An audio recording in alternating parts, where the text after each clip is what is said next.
Last year I bought this old flipper. It's a 535 hardtop with a 70 horsepower Johnson. It was advertised for 30,000 Swedish, about 3,000 euros, and when I went to look at it, it didn't start. So I ended up buying this thing for 2,000 euros, and it was in a pretty good shape. It needed a lot of work, and I fixed the engine, and I will show you guys how I did it in this video. So I'm checking the resistance on the sensor coil. You're supposed to have a low ohm setting, so I have 200 because it's only supposed to be 17 between each one here. So I connect A and D first, and you leave the D in. And here you can see it's 12, or switched up to 12.1 there. So that's within spec because it's supposed to be 17 and plus minus 5. So that's exactly in spec. And we're going between D and B now. Come on. Between D and B. No reading at all. As you can see, it's supposed to be between 12 and 22 there as well. All right. We keep D in it and we go to between D and C. You can see there 30 to 33 and nothing between D and B. So I'm guessing that's our culprit. It's the sensor coil. I'll go back to D and still I'm going back between D and B and between D and A, as you can see there. 12.1. So the only one that's within spec is I'm guessing it's stator sensor coil A. I don't know if you can see it, but it's little tiny letters on there. It says E here actually, but on the other side it says D. So the white one, you measure between the white one and all of the other ones, and you keep the white one in. Then you measure between the, I don't know if it's turquoise, green and purple maybe. It looks like we're going to be removing the flywheel, and this is sensor coil.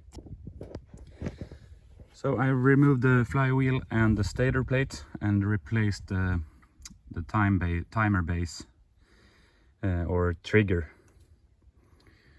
The old one was way outside the spec. It's supposed to be, you put the probe in D, these are labeled A, B, C, D. Put the probe in D and then you measure between A and D, B and D, C and D. And it's supposed to be 17 ohms plus minus 5 ohms. I got this from a friend who's a boat mechanic, and he had a spare engine, a Johnson 70 as well. And it's not the same part number on top here, but according to the list I found, they are similar. I had to use this connector from my timer base because it didn't look the same. The colors of the cables were all the same. And this is 11.6, so it's a little outside spec, but the guy told me the engine was running, but lost compression on one cylinder. So I crossed my fingers hoping that this works, and I'm going to put on the stator plate and the flywheel again. Yeah, as you can see here, the stator plate, it's a crack there, and I'm guessing it's a crack there. I don't know what this is. It doesn't feel like it's melted stator plate material. I don't know what it is. I'm going to put it back on. The ohms reading is just fine and it's not shorted. So I hope that it puts out the right amount of voltage. So let's see if it works. Put the flywheel back on and test if it's spark on one of the cylinders. That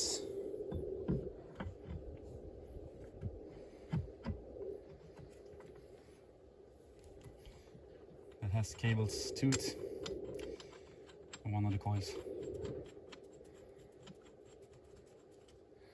It's only one thing to care about down here really, and it's is that you have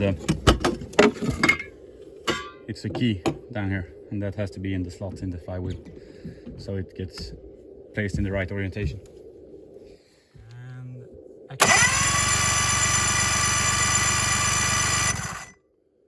no spark on there.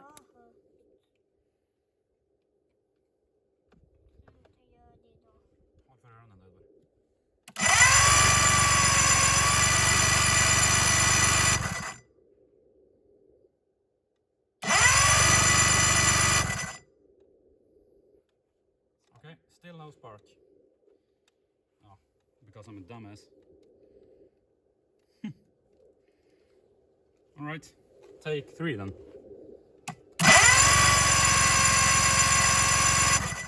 We have spark. Let's see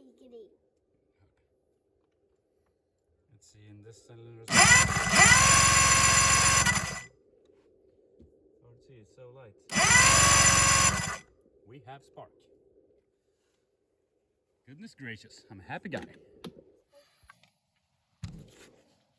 Okay, so the plan here is to take this cable, reinforce it with solder to make it stiff, and hopefully be able to use that as a pin for the connector, and then use this shrink soldering. These are great. I bought them on Amazon, I think. It makes a nice and watertight connection. Perfect to use in an old boat engine. But let's try to heat this up first. See if we can. Here it is. Remove the insulation from this part, and this is the hopefully stiff enough part to be able to go into the connector, and then we'll use this shrink soldering to attach it to the other cable. So let's go do that. All right, take 2.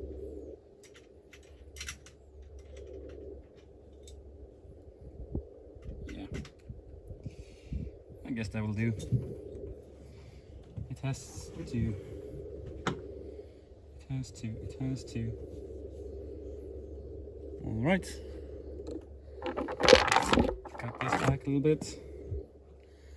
About the same length as this. Like that somewhere. That way we remove the worst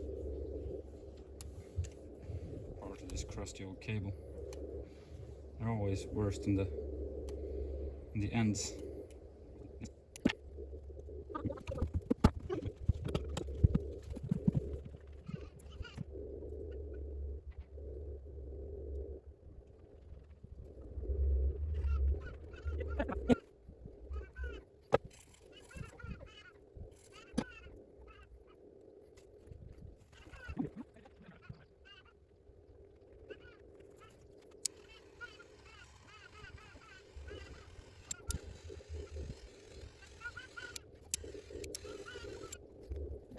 Alright, you can see the solder is melted out, and the shrinking tube is connected to the cables. It's really hot, so I'm going to let it cool off a little bit, and then I'm going to try to put it into the connector and connect these two together, because right now I only have spark on cylinder 1 and 3.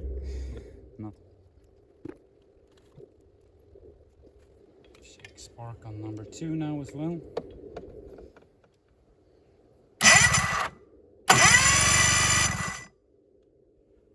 Spark plugs are back in. I think all the cables is connected. We have coolant flowing. I've primed the fuel. So let's turn the key and see what happens.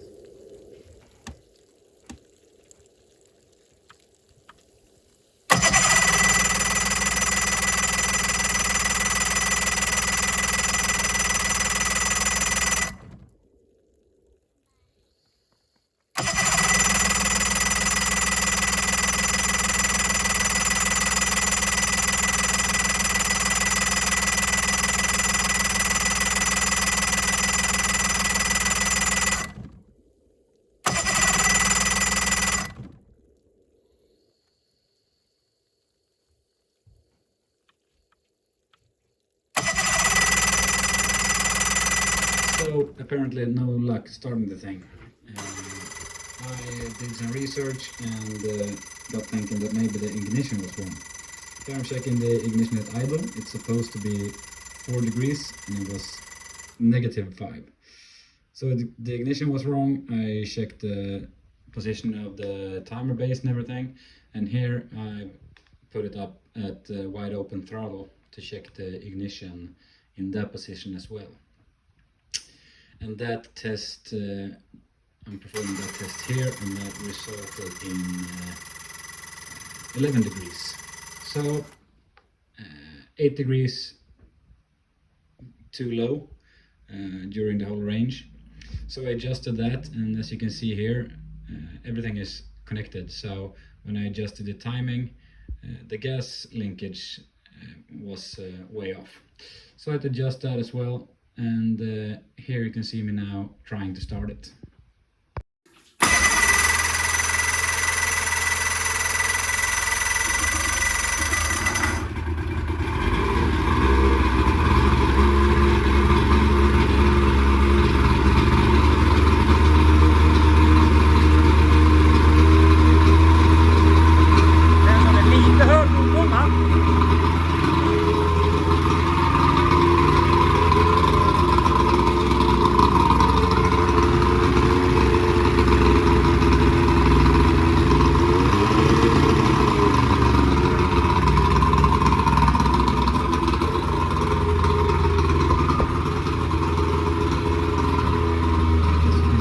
She runs, so I took her down to the lake.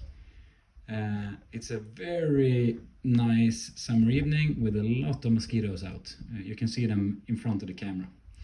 But the boat starts up straight away. I adjusted the idle down a little bit from the last clip, so it idles really nice now. Unfortunately, the audio has been corrupted in some kind of way, I don't know how, so there's no audio here. But she runs great. Just at a little above idle, she's doing 6 knots. And here you can see the bow rising, so I'm giving her gas. And she's straight up on a plane, like nothing. These boats have a really nice hull. So nice low cruising speed at about 18 knots. This thing is great. I had this for a year, and here I'm going into town where I live. Took a couple of pictures for the ad. So as you can see, the outside I striped all the blue things black. The interior I cleaned really well, put in this nice floor mat that looks like this sort of easy teak, and put an ad out on it for 4,700. There was only one guy who reached out and he bought it for that price. So here you can see him taking the boat home. He lived not too far away from me. So I did a lot of hours to it. I put on foil on all the blue parts to make them black. I redid the interior, a ton of work to the engine. Probably spent 30 hours on this boat.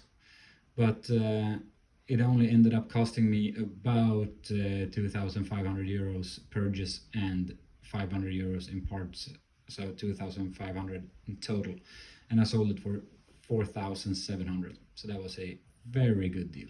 Please subscribe or give a thumbs up, everything helps me, and I really enjoy reading your comments. So until the next one, thank you and see you later, guys.